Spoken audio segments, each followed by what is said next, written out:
میرے نبی کریم صلی اللہ تعالی علیہ وسلم نے اعلان فرمایا غزوہ کے لیے، جنگ کے لیے، جہاد کے لیے۔ قحط کا زمانہ تھا، لوگوں کے پاس کھانے کو روٹی نہیں تھی۔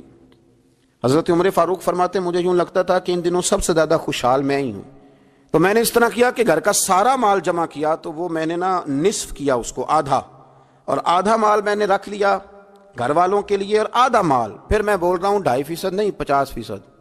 یہاں 2.5% کی زکوٰۃ دیتے ہوئے لوگ پریشان ہو جاتے ہیں۔ 50% جناب عمر فاروق رضی اللہ تعالیٰ عنہ فرماتے ہیں کہ وہ میں نے اس کو جمع کیا، اور میں نے ارادہ کیا کہ آج ابو بکر سے آگے گزریں گے انشاءاللہ، نیکیوں میں، خرچ کرنے میں، کمانے میں نہیں، جمع کرنے میں نہیں، خرچ کرنے میں۔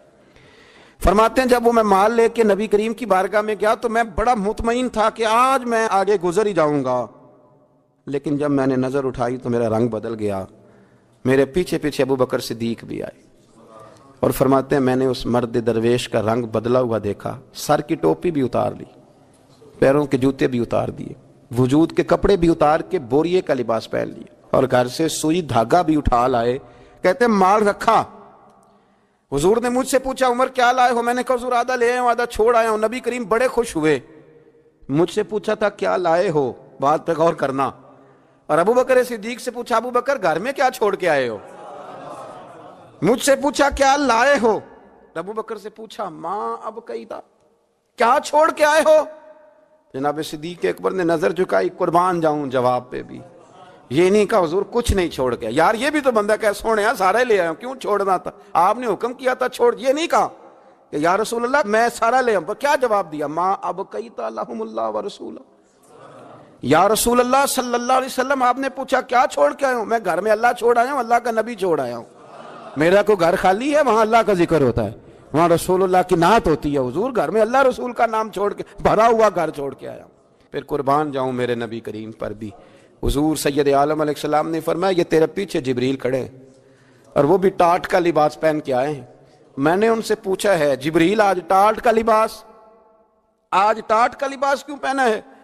تو عرض کی یا رسول اللہ آج نا ابو بکر صدیق نے ٹاٹ کا لباس پہنا ہے تو رب کو اتنا پسند آیا ہے کہ اس نے کہا فرشتوں نوری کپڑے اتارو سارے، یہ روپ دھارو نا جو میرے یار کے یار نے دھارا ہے، یہ والا تینوں لب دیں آپ گواچے، سانو اپنی خبر نہ کوئی، ساتھوں پارے نہیں ککھ گلیاں، سانو تے آخ دے لوگ شدائی، ہاں سانو آخ دے لوگ شدائی، کیونکہ ایسا ننگ نموس دا ساڑ کے چولا، گل پہنے ہیں تاج گدائی، سجنا اپنا آپ گوایا تاں یار نے چاتی پائی، سارا ہی رکھ دیا سارا ہی۔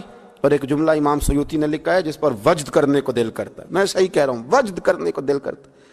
امام سیوطی فرماتے ہیں کہ نبی پاک صلی اللہ تعالیٰ علیہ وآلہ وسلم نے کہا کہ ابو بکر میرا رب فرماتا ہے کہ تو سارا ہی لے آیا ہے اور ٹاٹ کا لباس تو نے پہن لیا ہے، تو رب فرماتا ہے کہ ابو بکر سے پوچھئے کہ ابو بکر اس حال میں اپنے رب سے راضی ہے کہ نہیں، اس حال میں راضی ہے کہ نہیں؟ تو صدیق اکبر کی تو چیخ نکل گئی، عرض کی یا رسول اللہ میں کہاں اور میرا رب کہاں؟ میرا اللہ میری رضا پوچھتا ہے، یا رسول اللہ میں اللہ سے بھی راضی ہوں، رسول سے بھی راضی ہوں، دین اسلام سے بھی راضی ہوں، حضور میں بڑا ہی راضی۔ اور میں نے یہاں ایک عجیب بات پڑھی، حضرت ابی بن کعب نے ایک دفعہ کہا تھا یا رسول اللہ میں نے سارا مال دینا ہے، فرمایا نہیں بھائی چوتھا حصہ دے، 3 حصے رکھ لے۔ حضرت ابو لبابہ نے بھی کہا تھا حضور سارا مال پیش کرنا ہے، فرمایا نہ تیرے بچے پیچھے فاقہ مرے، میں نہیں سارا قبول کرتا چاہے دین کے، چوتھا حصہ دے۔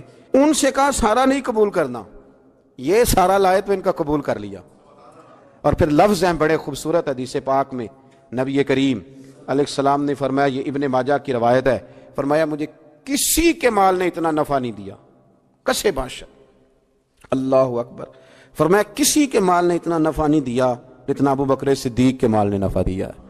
گویا حضور فرماتے ہیں کہ یہ لے کے بھی آتا ہے اور اس کا مال ہے بھی بڑا برکت والا، جب آتا ہے تو پھر مزیدار بھی بڑا ہے، پھر اس میں نفع بھی بڑا ہے، پھر وہ کہیں خرچ کرتے ہیں تو اس پہ عطا بھی بڑی۔